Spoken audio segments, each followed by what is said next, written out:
está también listo para dejar la víbora chillando el maestro Jaime Hernández, corresponsal de guerra, periodista de larga trayectoria, fundador y conductor de su espacio en YouTube, No Apto para Cínicos, y orgullosamente miembro de esta familia sin censura, porque ya que estamos hablando de estas personas que apuestan a la discriminación, al ataque, al odio, mi querido Jaime, hay que decir que hay medios de comunicación a los que no les ha caído muy bien este anuncio que hicimos ayer aquí en Sin Censura de último minuto.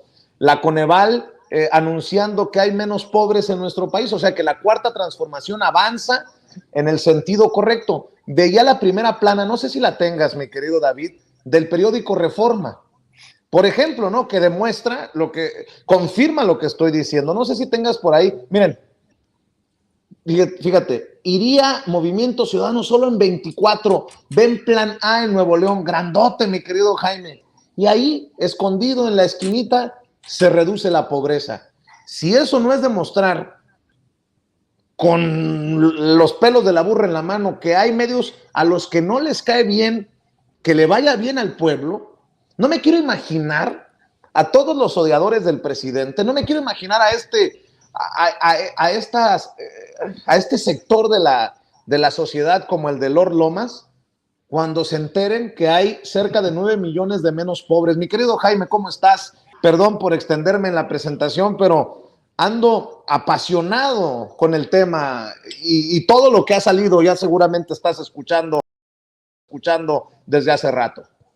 Sí, fíjate que es interesante cómo este tipo de noticias, que para mí es quizá una de las noticias más importantes de este sexenio, recibe poca atención o es matizada, ¿no? En las primeras planas de los diarios, particularmente en el diario Reforma.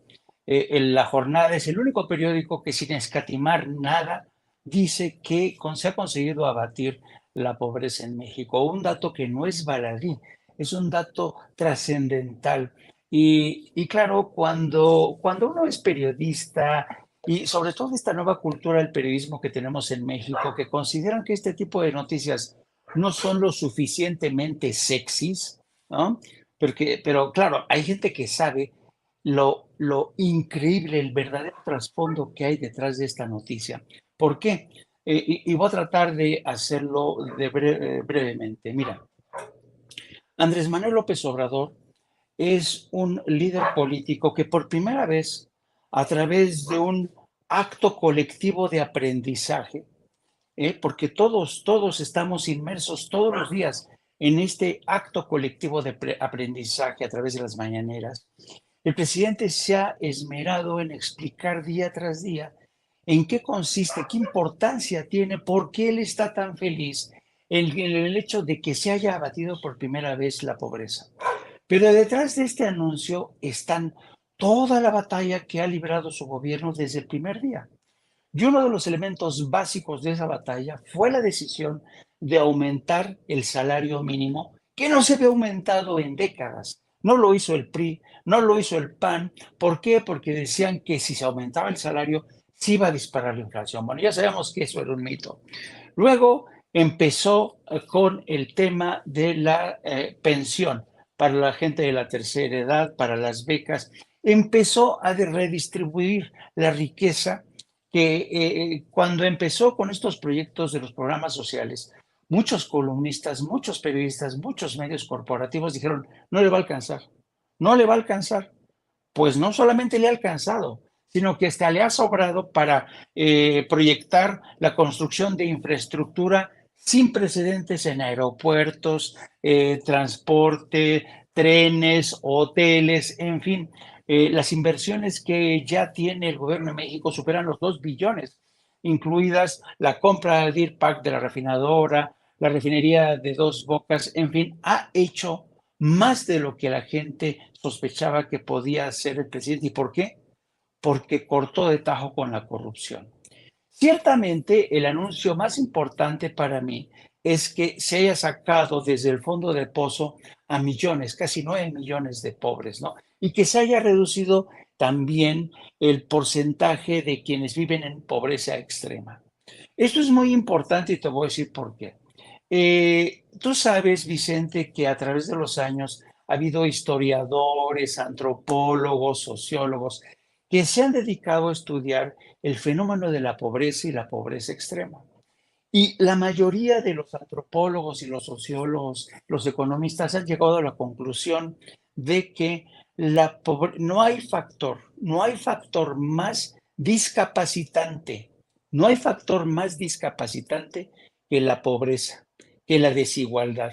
¿Y sabes por qué? Porque la gente cuando está pobre, cuando la gente está en el fondo del pozo, es incapaz de tomar las riendas de su vida. Por eso es tan discapacitante la pobreza, la injusticia social. La injusticia social es discapacitante.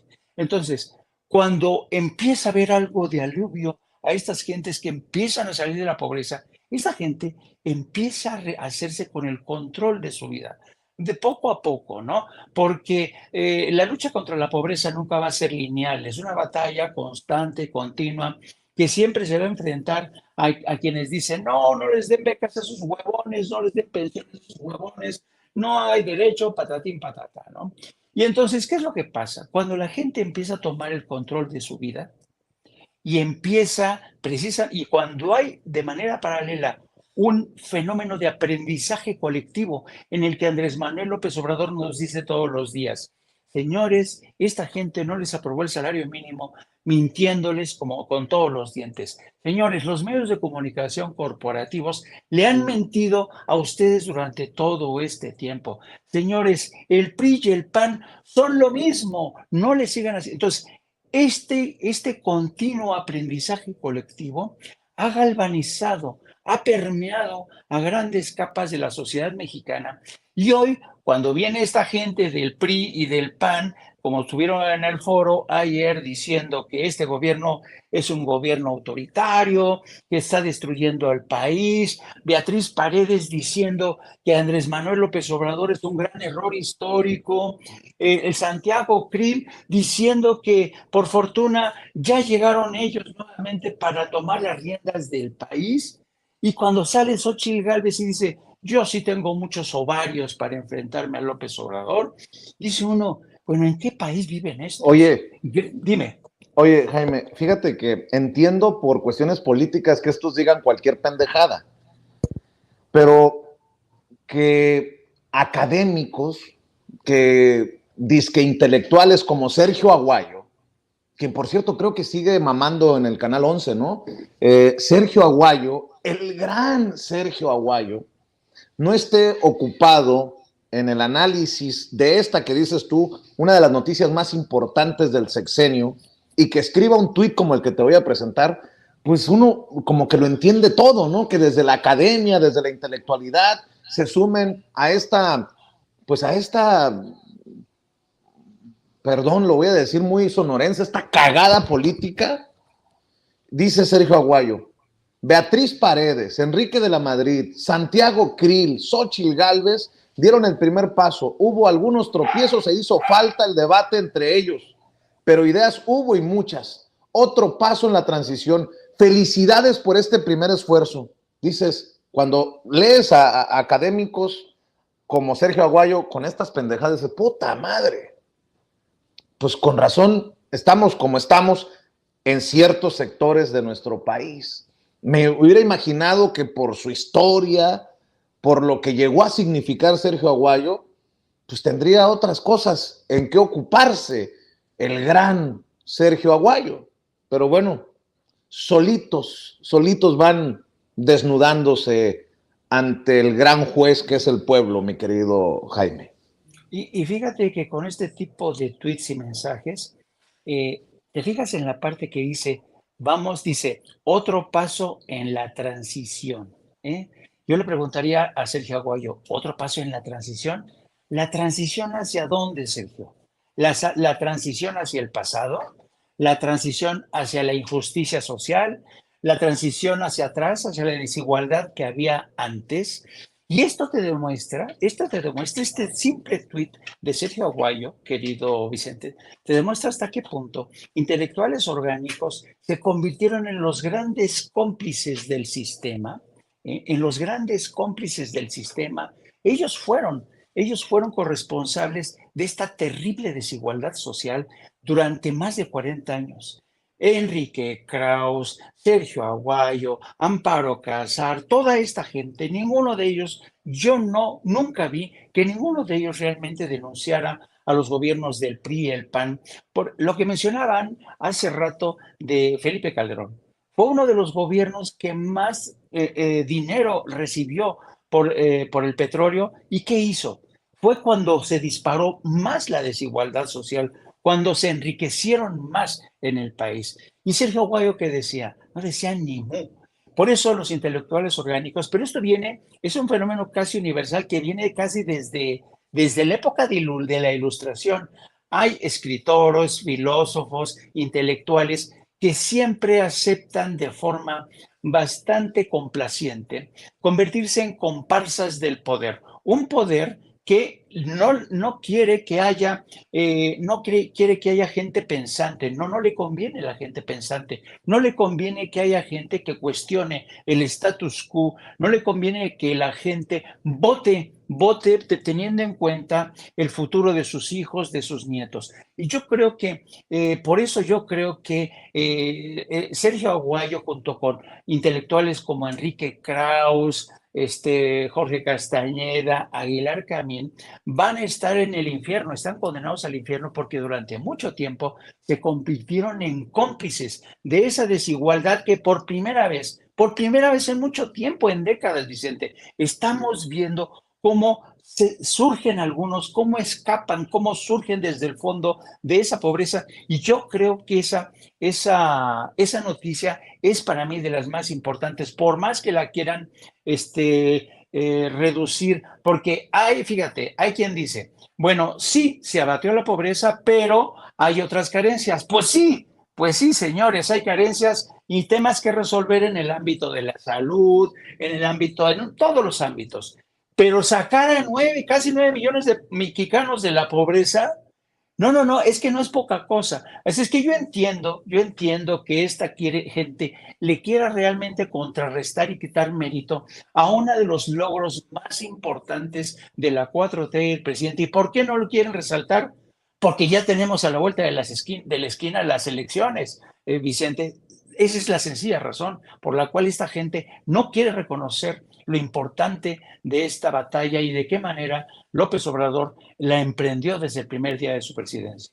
Y estos números, estas estadísticas, lo que demuestran es que es un éxito, una gran victoria de la 4T, apostarle a los más pobres, de primero los pobres. Y si me permites, Jaime, esto debería de ser la punta de lanza del discurso de quien se convierta en candidata o candidato de la 4T en el 2024.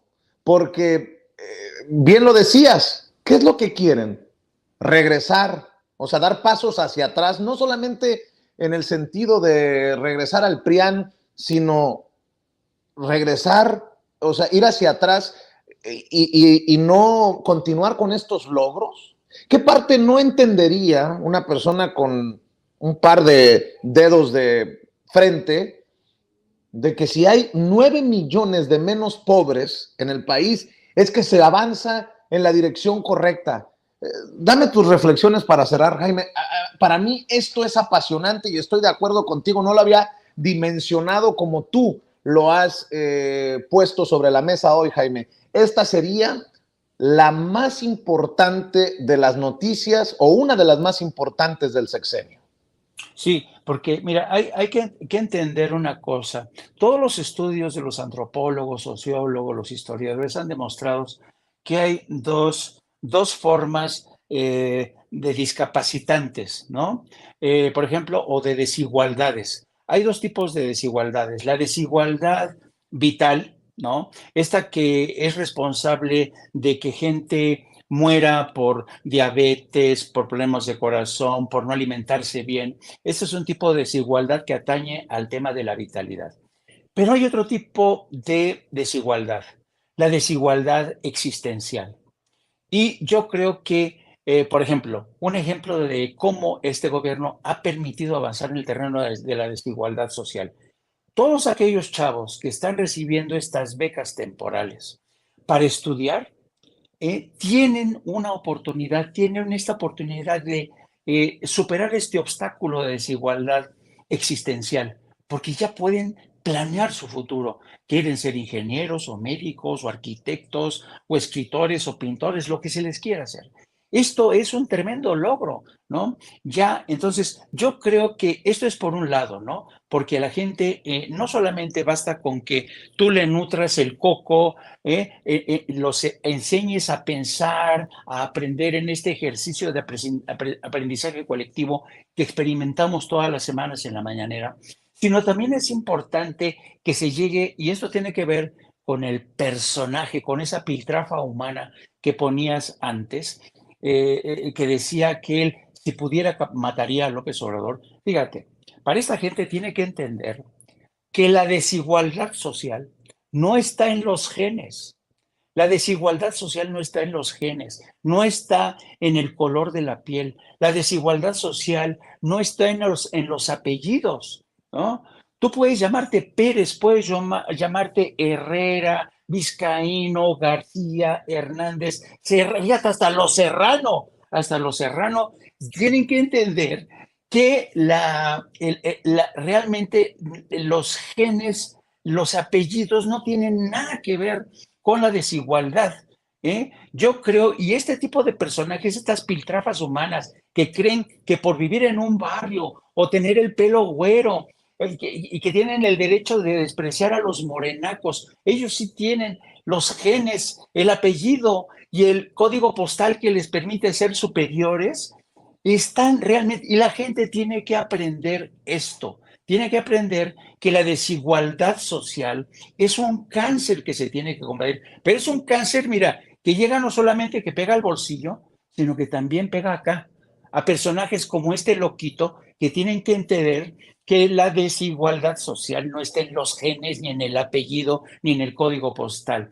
Eso es lo importante. Y cuando dicen estas gentes que López Obrador atiza el discurso del odio, quien lo están atizando son precisamente ellos porque no han entendido, no tienen ni puñetera idea. Fíjate nada más este personaje alcoholizado, demente, es una escoria humana que cree que el color de su piel, el código postal de donde vive, le da derecho a maltratar a los demás. Esto se tiene que acabar. La desigualdad social por la que ha luchado este gobierno es una vacuna precisamente contra este tipo de este virus clasista, racista. Así es que yo por eso celebro que estos números detrás de estas cifras, porcentajes, que por primera vez hablan de una mayor inclusión social, de una mayor igualdad social, yo creo que debemos celebrarlo, querido Vicente. Y como bien dices tú, es donde el próximo candidato o la próxima candidata a la presidencia tendrían que seguir arrimando el hombro para batir aún más. Y es posible porque estas cifras las logró el presidente, el gobierno de López Obrador, como bien lo dijo él, a pesar de una pandemia, a pesar de tener en contra a la oposición y la saboteó con amparos y le sigue saboteando, a pesar de todo eso, se ha dado el lujo de apuntarse uno de los logros más importantes, no solamente para él, sino para millones de mexicanos. Para cerrar nada más, mi querido Jaime, si me permites rescatar del doctor José Nabor Cruz Marcelo este anuncio de la medición de la pobreza. En México, más de 5 millones de mexicanos dejaron de padecer pobreza, que ya son palabras mayores. Y quiero ver si don David nos puede poner precisamente este video para cerrar, después de escuchar cómo nos desmenuza el maestro Jaime Hernández este tema, estas declaraciones, ¿no? Porque no sé si hemos sido efectivos para que usted que nos está viendo y escuchando dimensione el anuncio. Porque a lo mejor usted es de los beneficiados y ni siquiera lo ha entendido. Usted es parte de estas estadísticas, de estos buenos números, de estos buenos resultados de la 4T y tal vez usted ni siquiera lo entienda como tal. Pero si no somos nosotros los directamente mencionados en estas cifras, puede ser su mamá, su hermano, su amigo, su compañero de trabajo, qué sé yo. La gente que conocemos en los pueblos. Sobre todo esto debe de tener un impacto importante para la gente que está en Estados Unidos. Porque ustedes se fueron, muchos, millones, a corretear la chuleta, dejando nuestros lugares, porque sabemos de qué se trata. Vea y escuche. Venimos de un 2020 en el cual se contrajo la economía fuertemente, con una caída del Producto Interno Bruto de 8 puntos porcentuales. Recordar, para el tercer trimestre 2020 teníamos aproximadamente un poco más de 50 millones de ocupados. Para el tercer trimestre de 2022, que son los periodos de levantamiento de ambas encuestas, teníamos alrededor de 58 millones de personas ocupadas. También debo decirlo, tuvimos una tendencia de recuperación de empleo más acotada al empleo informal de nuestro mercado laboral, pero tuvimos prácticamente entre esos 2 años, tercer trimestre 2020 y tercer trimestre 2022, una recuperación de alrededor de 8 millones de personas en nuestro mercado laboral. Puede ser también un factor el tema del salario mínimo, debo decirlo también, no es un elemento que tomamos a consideración en cuanto a la estimación, pero obviamente está contenido en la parte de la evolución de los ingresos laborales. Recordar que la ANIP tiene esta desagregación por fuentes de ingreso y podemos observar, de acuerdo a la información de la encuesta, que es los ingresos laborales de los trabajadores, sobre todo independientes, los que tuvieron mayor crecimiento entre 2020 y 2022. Y en general, bueno, también vale la pena recordar, de acuerdo a la información que tenemos en el inventario de programas sociales del Coneval, pues al corte de 2023 tenemos un poco más de 11,000 intervenciones o programas sociales en los 3 niveles de gobierno de nuestro país. La gran mayoría, evidentemente, tiene que ver con programas sociales del ámbito municipal. Tenemos también un porcentaje importante para estatales y recordar los 121 programas sociales del gobierno federal. Entonces, me parece que puede ser varios factores que influyeron entre los últimos 2 años para que se dé este proceso de reducción de los niveles de pobreza entre 2020 y 2022. Obviamente hay retos importantes en cuanto a algunas de las carencias. La carencia de servicios de salud es un elemento importante que se debe de analizar en cuanto al incremento del porcentaje de población que reporta esta carencia en los últimos 2 años. Bueno, pues ahí está lo que tienen también los amigos, los colegas de la revista Contralínea que están analizando estas declaraciones, estas cifras. Y mi querido Jaime, solamente me queda a mí, ya escucharé el cierre, decir, si hay menos pobres en nuestro país, cerca de 9 millones de menos pobres, ¿con qué cara van a decir estos de la oposición, regresen a nuestros brazos, a los brazos del PRIAN? ¿Con qué cara? Y como usted, que nos está viendo y escuchando, podría creerse el cuento de que nos va muy mal, que la cuarta transformación es un virus mortal.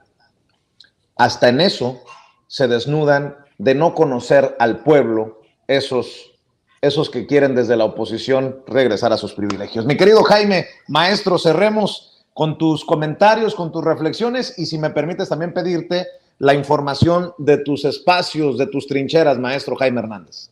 Sí, 2 últimas reflexiones. La primera es que, mira, yo creo que este fenómeno de las claves, porque merece mucho la pena desmenuzar, porque dio varios elementos este funcionario del Coneval, pero yo creo que para entender todo esto hay que entender cómo el gobierno actuó de forma simultánea a través de distintos frentes para conseguir este objetivo.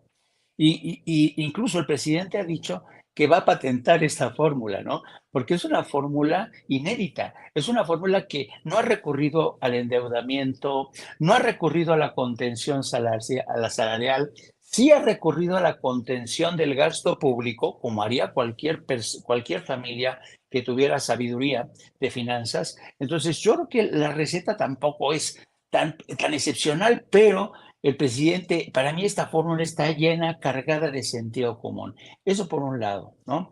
Por otro lado, yo estoy convencido, Vicente, de que va a venir una avalancha de informaciones o de campañas para distraernos de esta gran noticia. Ya la tenemos de alguna manera con los libros de texto que se van a empezar a distribuir diciendo que el gobierno de López Obrador quiere o introducir el virus del comunismo. Tenemos la historia de Xóchitl Gálvez, que insiste que ella sigue teniendo ovarios y que ella va a ser una mujer que le va a abrir la puerta del Palacio Nacional a los niños con cáncer. No te lo pierdas, así empezó. Que ella sí le va a abrir la puerta a los niños con cáncer al Palacio Nacional, a las mujeres buscadoras, a los médicos y enfermeras que siguen luchando.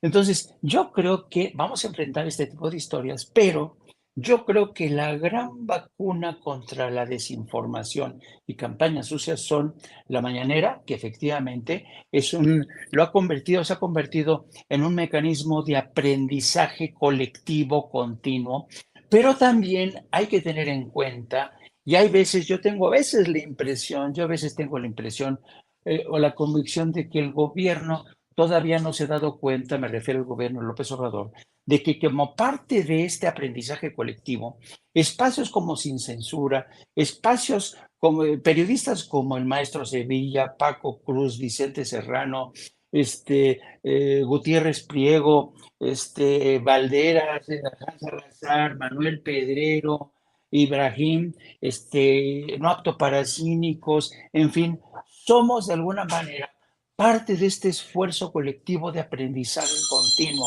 Y yo creo que va a ser muy importante que nosotros cerremos filas, sin importar si el gobierno todavía no entiende las carencias de su propio sistema de comunicación. Hay que arrimar el hombro porque depende de nosotros que la gente siga estando bien informada.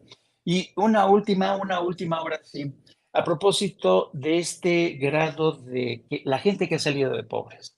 Yo he tratado de explicarlos que esto se reduce, si tú lo manejas a nivel del núcleo familiar, cuando uno forma parte de una familia que tiene hermanos y hermanas, ¿cuántas veces tenemos un hermano que pierde un trabajo o que se enfermó y entre todos arrimamos el hombro y le ayudamos, ¿no?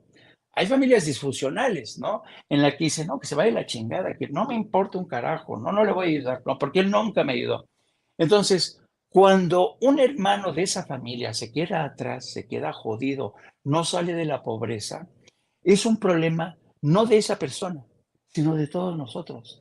¿Por qué? Porque eso se traduce en problemas de envidias, disputas, te roban tu casa, te roban tus cosas. O sea, este es un tema que hay que entender desde lo micro a lo macro, la importancia de este gran logro y ojalá que entre todos seamos capaces de salir al paso de estas campañas de descrédito para que nos digan, no, esto no es tan importante, es más importante lo que está pasando en el sector salud o en otros sectores, pero yo creo que la labor de Sin Censura ha demostrado que siempre está del lado de la preocupación de los ciudadanos y por eso te lo agradezco muy mucho, querido Vicente. Y sin más, les pido que me sigan a través de mis redes sociales en @Jaime Journo y también a través de No Apto para Cínicos. Búsquenos en YouTube. A partir de las 14 horas transmitimos de lunes a viernes. Y como siempre, querido Vicente, agradecido por este espacio, agradecido por tu solidaridad y agradecido por tu amistad. Te mando un abrazo inmenso. Oye, maestro, ya sabes que se te quiere mucho. ¿Me pasas después la receta? Te veo más delgado, ¿eh? Sí, pues es que las rutinas de fisioterapia están canijas, bueno. Bueno, pues me tocará ir a acompañarte, a hacerte segunda en las rutinas para bajarle a la panza, mi querido Jaime Hernández. Te mando un abrazo, maestro. Saludos a la familia. Gracias, bye bye. El maestro Jaime Hernández hablando con nosotros sin censura.